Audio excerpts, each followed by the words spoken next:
اعوذ باللہ من الشیطان الرجیم بسم اللہ الرحمن الرحیم۔ واصف علی واصف صاحب فرماتے ہیں کہ اگر انسان کی زندگی میں 4 چیزیں وہ اپنے اندر پیدا کر لے تو اس کے دل سے تمام خوف ختم ہو جائیں گے۔ کیسے خوف؟ روزی روٹی کا خوف، موت کا خوف، قبر کا خوف، حشر کا خوف، میزان کا خوف، اللہ کی بارگاہ میں عملوں کا دیکھے جانے کا خوف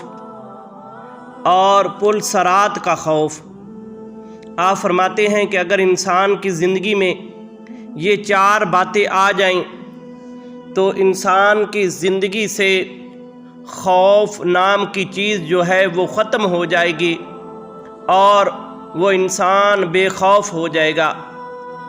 آپ فرماتے ہیں کہ سب سے پہلے اللہ تعالیٰ کی رحمت پر یقین۔ اگر ہمیں اللہ تبارک و تعالیٰ کی رحمت پر یقین آ جائے تو پھر ہماری زندگی سے خوف ختم ہو جائے گا کہ اللہ تبارک و تعالیٰ کی رحمت جو ہے وہ وراء الورا ہے، اور فرمایا کہ میں اپنے بندوں پر اتنی رحمت کروں گا، اتنی رحمت کروں گا، اتنی رحمت کروں گا کہ کل قیامت والے دن شیطان بھی کہے گا کہ شاید میرے حصے میں بھی کچھ رحمت آ جائے، لیکن وہ تو اللہ کی بارگاہ میں ردیا گیا نا۔ اس لیے اللہ کی رحمت پر اگر ہمیں یقین آ جائے تو ہماری زندگی سے خوف ختم ہو جائے گا۔ اور دوسرا فرمایا کہ اگر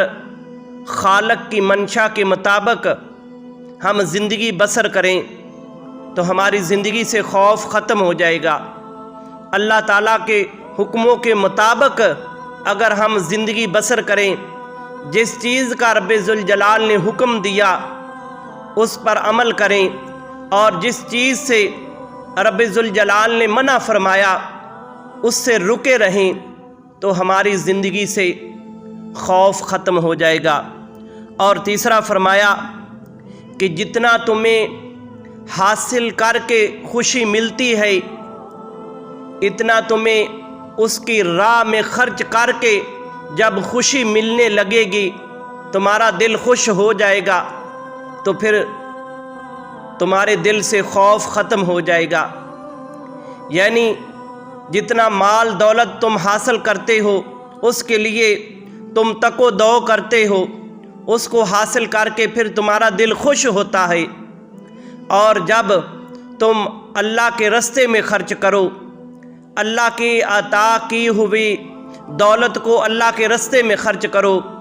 اس کے محبوب بندوں پر خرچ کرو، اس کے غریب بندوں پر خرچ کرو،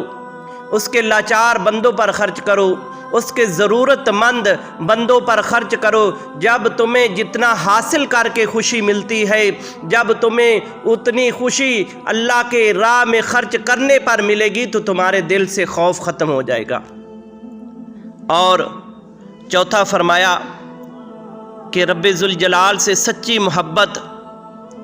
اور اس کے محبوب کے ساتھ عشق جب ہو جائے گا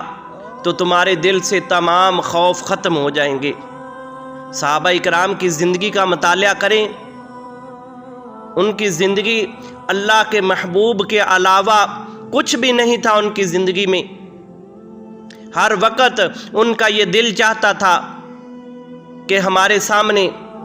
اللہ کے پاک محبوب علیہ السلام کا چہرہ انور ہو اور ہماری آنکھیں آقا کریم صلی اللہ علیہ وآلہ وسلم کے چہرہ انور کی زیارت کرتے رہیں۔ حدیث مبارکہ میں آتا ہے کہ ایک دفعہ اللہ کے پاک محبوب علیہ السلام نے جناب حضرت عمر بن خطاب رضی اللہ تعالی عنہ سے فرمایا کہ اے عمر مجھ سے کتنی محبت کرتے ہو؟ تو عرض کی یا رسول اللہ اپنی جان سے علاوہ مجھے اپنی جان عزیز ہے، اس کے علاوہ میں آپ سے بہت زیادہ محبت کرتا ہوں۔ تو اللہ کے پاک محبوب علیہ الصلاۃ والسلام نے ارشاد فرمایا، جب تک تو اپنی مال جان حتیٰ کہ ہر چیز مجھ پر قربان کرے گا، اس وقت تمہاری سچی محبت ظاہر ہوگی، اس وقت تم کامل ایمان میں پہنچو گے۔ تو فوراً عرض کی، یا رسول اللہ، میں اپنی مال جان ہر چیز سے زیادہ آپ کی ذات پر محبت کرتا ہوں۔ اور پھر آپ واقعہ دیکھیں حضرت بلال حبشی رضی اللہ تعالیٰ عنہ ان کا، جب میرے آقا کریم صلی اللہ علیہ وآلہ وسلم کا وصال مبارک ہوا تو آپ مدینہ المنورہ چھوڑ کے اپنے ملک شام واپس چلے گئے۔ تو خواب میں آقا کریم صلی اللہ علیہ وآلہ وسلم کی زیارت ہوئی اور فرمایا کہ اے بلال، میرا مدینہ چھوڑ آئے ہو؟ تو صبح اٹھے، پاؤں میں جوتا بھی نہیں پہنا، تو مدینہ شریف کی طرف دوڑ لگا دی۔ جب مدینہ شریف میں پہنچے تو مدینہ شریف میں شور مچ گیا کہ آقا کریم صلی اللہ علیہ وآلہ وسلم کا مؤذن حضرت بلال آ گیا، ہر طرف شور ہی شور، لوگ زیارت کرنے کے لیے آ رہے ہیں۔ جب آپ مسجد میں پہنچے تو لوگوں نے فرمائش کی کہ اے پیارے بلال، جس طرح آقا کریم صلی اللہ علیہ وآلہ وسلم کے دور مبارک میں اذان پڑھتے سے ہمیں بھی اذان سنائیں، لیکن آپ نے منع فرما دیا۔ تمام نے کوشش کی، منع فرما دیا۔ پھر لوگوں نے کہا کہ شہزادہ حسنین کریمین ان کی بات کو یہ نہیں ٹالیں گے۔ ان کی بارگاہ میں جا کر عرض کی کہ آقا کریم صلی اللہ علیہ وآلہ وسلم کے پیارے مؤذن حضرت بلال حبشی آئے ہیں اور ان سے ذان کی فرمائش کی ہے، آپ مہربانی فرمائیں۔ تو حضرت امام حسین علیہ السلام یا حضرت امام حسن علیہ السلام آئے، انہوں نے اذان کی فرمائش کی، تو ان شہزادوں کی فرمائش کو وہ ٹال نہیں سکتے تھے، بات کو ٹال نہیں سکتے تھے۔ جب اذان پڑھنی شروع کی تو پہلے جب آتا تھا اشہد ان محمد الرسول اللہ، جب پڑھا تو آقا کریم کا چہرہ انور سامنے ہوتا تھا، لیکن جب آپ آج اذان پڑھی، اس کلمے پر پہنچے تو آقا کریم کا چہرہ نظر نہ آیا، چیخ ماری زمین پر گر گئے۔ اور جب ہوش آیا تو پھر واپس ملک شام چلے گئے۔ یہ تھی میرے آقا کریم صلی اللہ علیہ وآلہ وسلم سے سچی محبت۔ ہر وقت آقا کریم کا چہرہ انور سامنے ہوتا، اللہ تبارک و تعالیٰ سے سچی محبت اور آقا کریم سے سچا عشق۔ راوی لکھتا ہے کہ جب حضرت بلال حبشی نے آقا کریم کے وصال مبارک کے بعد کبھی نیا کپڑا نہیں پہنا، کبھی نیا جوتا نہیں پہنا، لیکن ایک دن کیا ہوا کہ حضرت بلال حبشی آپ نے غسل فرمایا، نیا کپڑا پہنا، نیا جوتا پہنا، امامہ شریف باندھا، اس طرح اپنی داڑھی مبارک کو تیل لگایا، کنگھی کی۔ تو لوگوں نے پوچھا کہ اے بلال، آج کیا بات ہے کہ پہلے کبھی نہیں دیکھا، آقا کریم کے وصال کے بعد آپ نے کبھی اس طرح کپڑے پہنے ہوں؟ تو آپ نے کہا کہ آج میرے وصال کا دن ہے، آج میں اپنے آقا سے جا کر ملوں گا، اس لیے میرے لیے آج خوشی کا دن ہے۔ سبحان اللہ۔ تو حضرت بلال حبشی آقا کریم صلی اللہ علیہ وآلہ وسلم سے سچے محبت اور سچا عشق فرماتے تھے، اور اللہ تبارک و تعالیٰ کی سے محبت کرتے،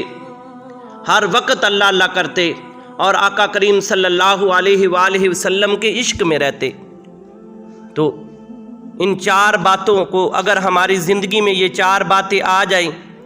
اللہ تعالیٰ کی رحمت پر یقین، اور ہماری زندگی خالق کی منشا کے مطابق ہو جائے، جتنا ہمیں حاصل کر کے خوشی ملتی ہے، اتنی اگر ہمیں اللہ کے راستے میں خرچ کر کے خوشی ملے تو ہماری زندگی سے خوف ختم ہو جائیں گے۔ اللہ تبارک و تعالیٰ سے سچی محبت اور اس کے محبوب سے سچا عشق اگر ہمیں ہو جائے تو ہماری زندگی سے یہ سارے خوف نکل جائیں گے۔ یہ مال رزق والا خوف، یہ مال و دولت والا خوف، یہ بھوک افلاس والا خوف، یہ موت والا خوف، قبر حشر والا خوف، میزان والا خوف اور پل صراط والا خوف، یہ تمام کے تمام جو خوف ہیں یہ نکل جائیں گے اگر ہماری زندگی میں یہ 4 باتیں آ جائیں۔ تو اسی دعا کے ساتھ ویڈیو کو مکمل کرتے ہیں کہ تمام تعریفیں اس وحدہ لا شریک کے لیے،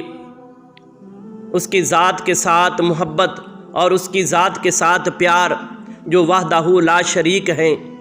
جو تمام جہانوں کے پالن والے ہیں، اور تمام درود و سلام